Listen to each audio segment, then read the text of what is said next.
Hi everyone, I'm Charlie and welcome back to another episode of the Inside Japan podcast, which is sponsored by Jobs in Japan, the best place on the internet to find your next job in Japan. A few weeks ago, I did a Zoom chat with Debs from Hitotoki to ask about coming to and from Japan during the pandemic. It turned into a brilliant podcast-length discussion that I hope you'll find really useful, especially if you're planning to travel to or from Japan anytime soon. We go into how to deal with government restrictions and regulations, and a few little tips to make the whole process a lot more comfortable. Enjoy the conversation. How do you get the information about quarantine procedures or coming to Japan from overseas during COVID? Yes. So actually, information is a bit spread within different websites and channels because actually the quarantine programs involves the Ministry of Health. It involves the Ministry of Justice for all the immigration related things. So, and those websites are not actually always very easy to navigate. So it's actually we realized at the beginning when like all the quarantine program started in 2020 in September 2020 that it was very important to kind of gather those information together because it's very hard when you're like a foreign resident in Japan or a new resident coming to live in Japan to know what to do and what to expect. Right. So basically, um, you gather all this information and it's keep changing all the time, and sometimes it's not updated on the same website. So you need to have kind of a way to keep checking and like kind of inspecting how things are and Mhm. adapting. Yeah. Yeah, so how do people find the most up-to-date stuff? Because I actually recently, I'm just getting ready to book my flight to go back to the UK. I realized I wanted to go back for Christmas. I haven't seen my family for a long time. I have a 15-month-old nephew that I've never met before. Wow. So, yeah, it's crazy. He's like walking and talking and dancing and weird stuff, like, and I've never met him yet. So it just feels very strange to not be there. So I booked a flight. Or I haven't booked the flight yet. I found a flight and I'm going to book it. But I am worried about like because England, it's very clear. Like they have one government website. They say you need to do this, and this is what you have to do, and here are all the providers that do it, and that's it. And in Japan, it's like everyone has their own information. So Yes. how do you get the most up to date stuff? Like because a friend of mine told me the best thing to do would be to talk to the airline because they have to be in line with all the most up to date stuff. So talking to the airline is a good way to know what you actually legally have to do. Yes. So talking with the airline is indeed a good idea for like how to say the process to enter Japan because as you may know, like airlines, their main concern is that if they somehow didn't screen you well and you arrive in Japan and at the immigration at the quarantine stage they tell you actually some of your documents are not okay. The airline Mhm, has to send you back home. So basically, mhm, it involves, of course, like the traveler needs to pay for the ticket, but usually it's start like a huge process and a fight with the client and all of that. So that's something that we cannot, how to say, uh, like the airline cannot handle. So they have to be very careful about this part. But all the mhm, part regarding like quarantine, like what's the process once you enter Japan, basically, like for the first 2 weeks. This is mhm, something that airlines usually don't really know because it's not within their scope.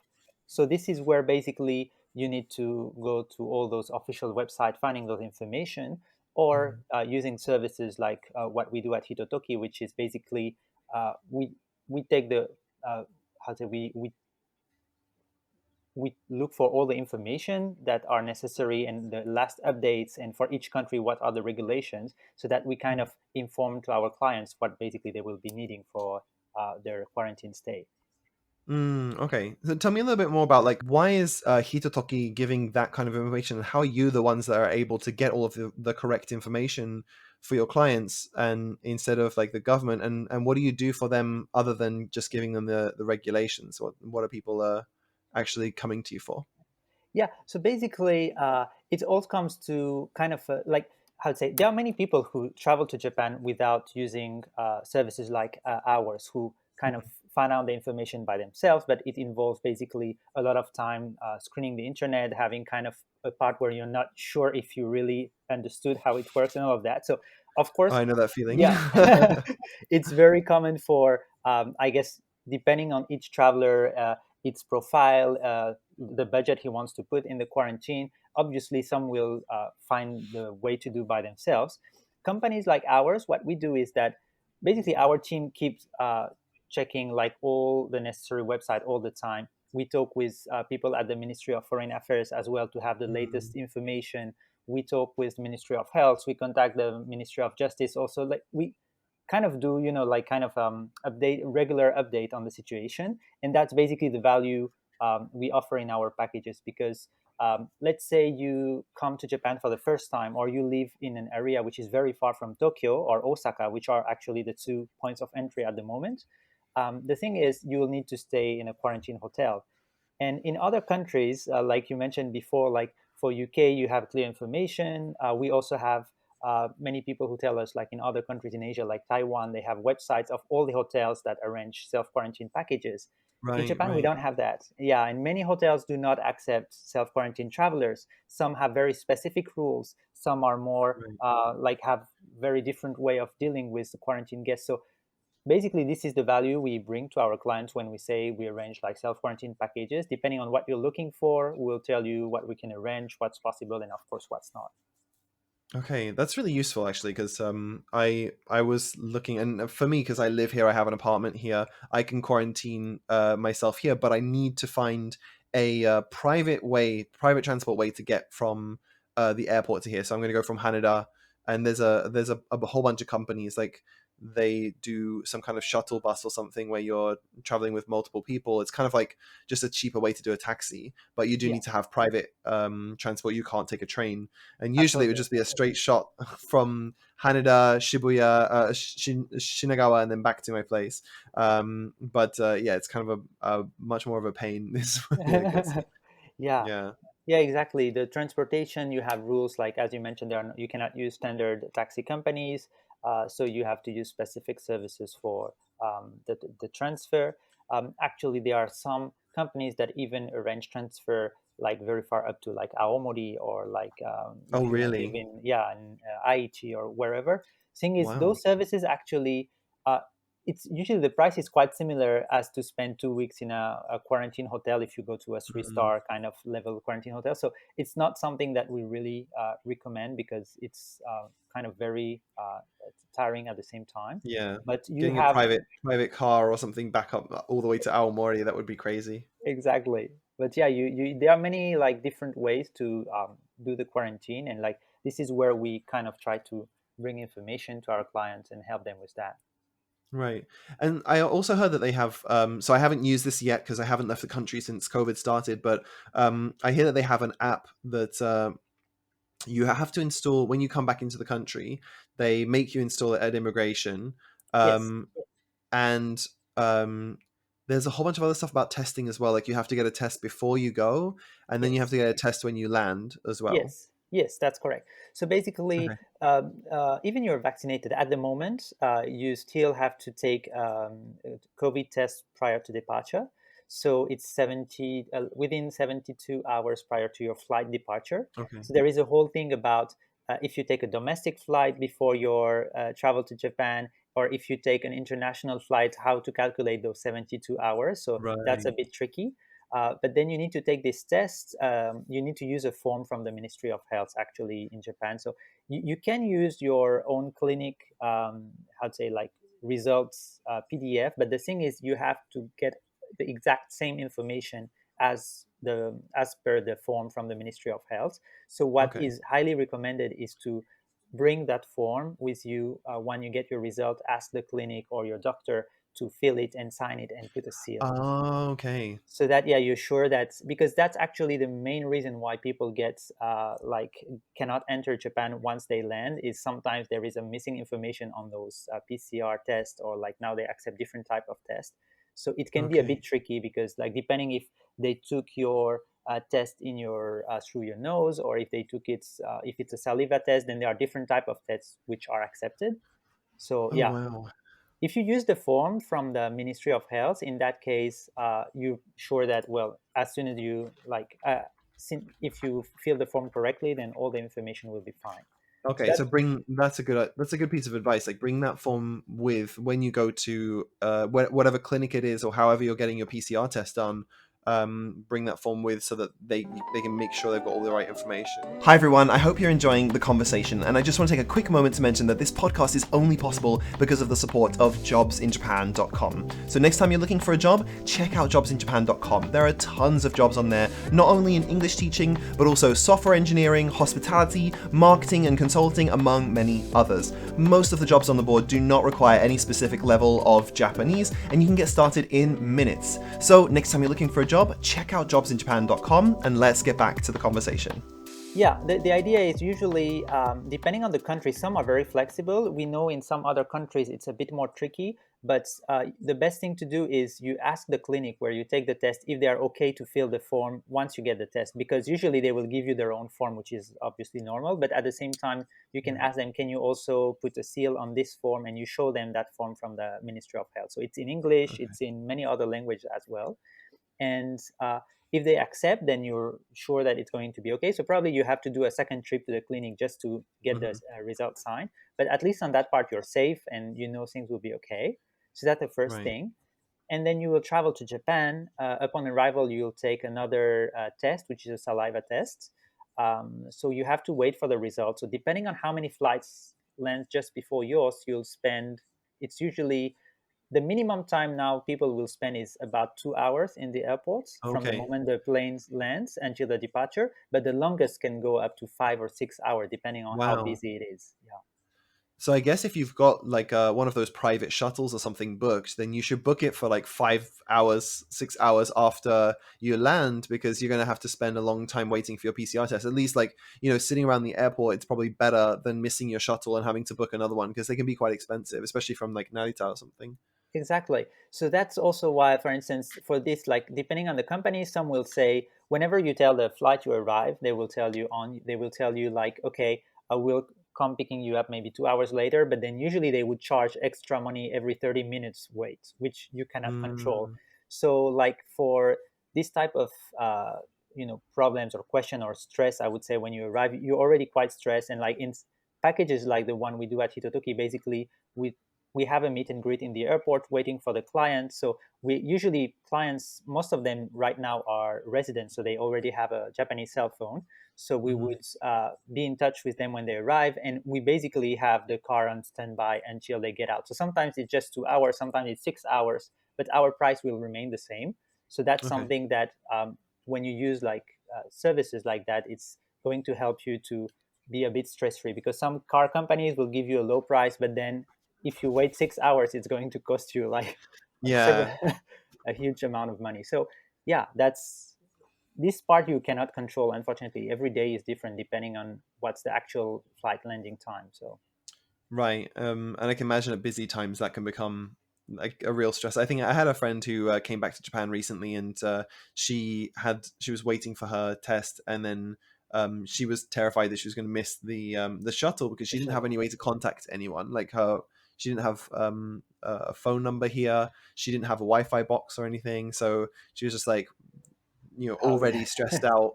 And I think flying for anyone right now must be really stressful. Like, do you recommend people do things like wear like double mask or like an N95 mask or something on the plane, or So yeah, basically planes as of now, so like all airlines are a lot advertising on their HEPA air filter, which is supposed to be like a very clean way of um, changing the air every minutes.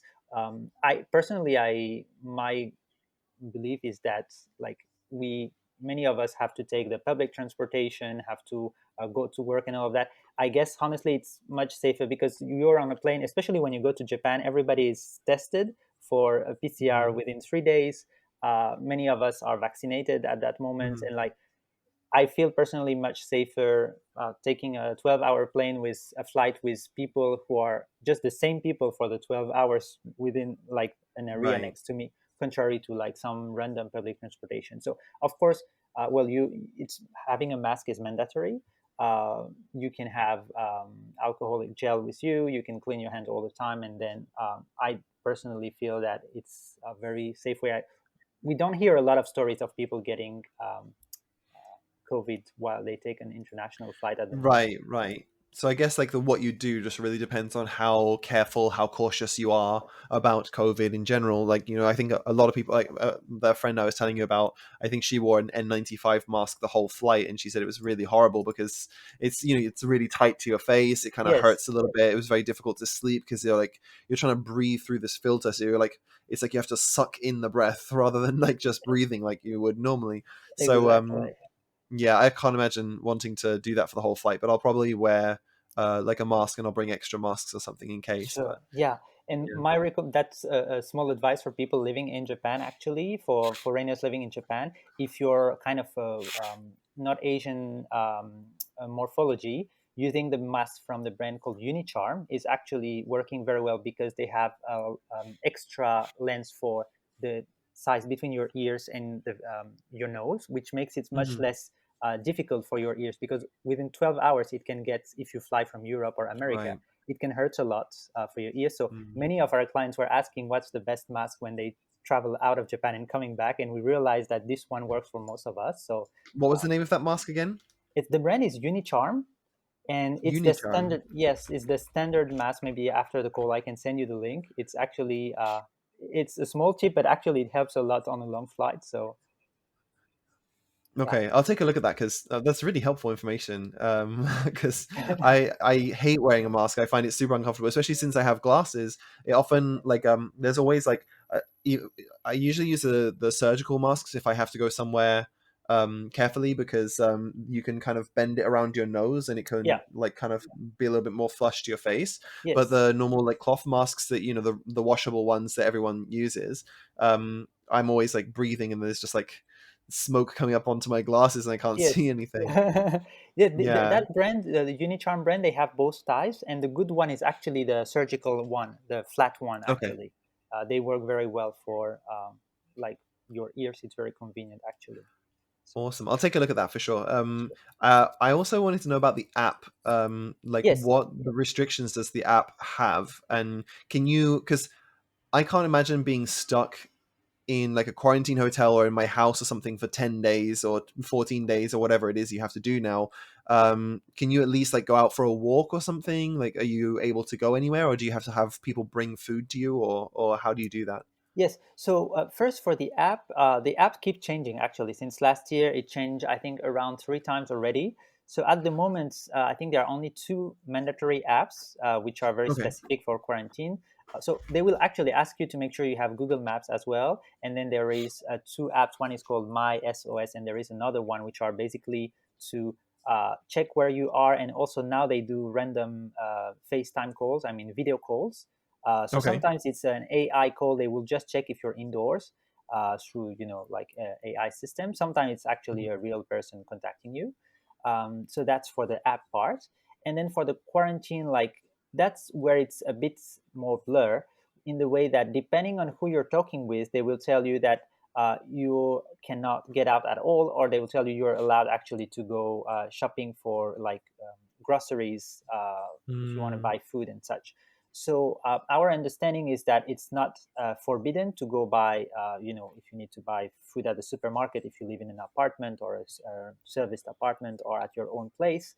Of course, you're not allowed basically to eat at a restaurant, to go to a coffee shop, all of that. But like for the mandatory things you can do, if you have like a dog and you need to walk your dog, then it's okay. The thing is, you need to just be very careful, always wear a mask and all of that. So that's our understanding. The rules might change. Honestly, it has been very blurred for the past year about that particular part. So we always tell our clients like to avoid going out as much as possible. But of course, if you need to buy food, if you live alone, and you cannot, some areas don't have like delivery services like Uber Eats or mhm. whatever. So in those cases, you can use those services. Yeah, if you stay in a hotel, I was going to say it actually depends on the hotel. Some hotels will even not allow you to open the door of your room. Some hotels will Wow. actually let you get food delivered from outside the hotel. Some will ask you to use their own room service, and some will actually let you go out to buy foods at the supermarket, a bento or whatever. So it really Oh, comes up that's to, interesting. yeah, each hotel policy. Yeah, I mean, I had COVID last year, and so I was I happened to have it at a time when I think the case count was very low, and Hmm. so I was put in a quarantine hotel, like, and I had to basically they had food, they put it in the lobby, and all the people who were like, I guess, patients, all the people who had COVID came downstairs to pick up their lunch or something, or their breakfast, lunch, and dinner 3 times a day. That's the only time we were allowed to leave the rooms at all. There were no staff there. Everything was like cordoned off. They had like big signs saying if you leave, there will be a massive penalty fine or something. And there's cameras and stuff. Like, so it was really felt like being in prison a little bit. I can imagine. Yeah, I Yeah. can. So I hope the experience isn't like that for people who are just like using normal quarantine hotels, especially if they're paying for them. Yes, for quarantine hotels. So basically, I guess in your case, since you catch COVID, they were probably a bit more strict, on the Yeah, rules it was a for. mandatory quarantine. Yeah.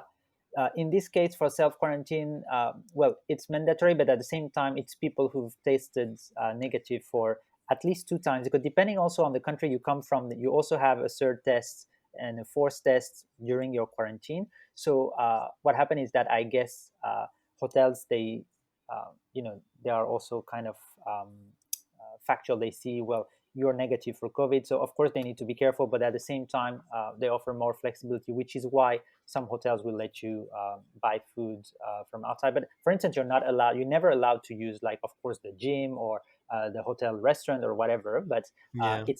I guess it's a bit of different experience than the one you had at the mandatory quarantine hotel. Yeah, for sure. I'd hope so.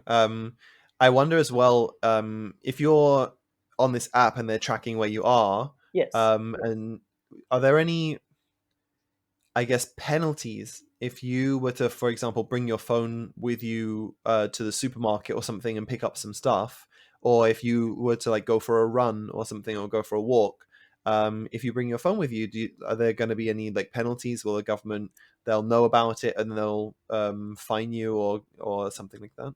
Yes, so that's a good question. For this, actually, so basically, if when they contact you, if you're outside, they will actually, usually if it's an AI machine, then they will realize you're outside because of the background and the environment and all of that. They will have somebody, a real person, calling you after that, checking. So sometimes we have stories of people entering on their balconies, and then, like, it's kind of launch, all the alarm process, and then they Mhm. discuss and explain. So the thing is, like, the best thing is, if you have to go to the convenience store to buy a bento or whatever, maybe it's better not to bring it with you to avoid any, additional explanation. Not like, we're not saying trying to play the game, but just more Yeah. for your own convenience. Instead of explaining after that you had to go buy food, then maybe it's better to have it at your place. Right, right. That totally makes sense. Yeah. This has been super useful, Alex. I appreciate your insight and knowledge. So you said it's Hitotoki is the Yes. website that you have for it. Where can I Yes. find that? So we have a dedicated page for that. It's Hitotoki. I can send you the link later. It's hitotokitravel.com/self-quarantine-package. We have Okay, that that's page. easy to say. Very rolls off the tongue. Yeah. I hope so. So you have that page, and you have all the information about like the process, the services we provide, and for all people booking through Jobs in Japan, actually we have a referral code. So it's JIJ, which basically you would be able to get an additional 4,000 Amazon gift card whenever you book your service Oh wow. with this referral Oh, that's code. really great. Yeah. So Awesome. Thank you so much. no problem at all.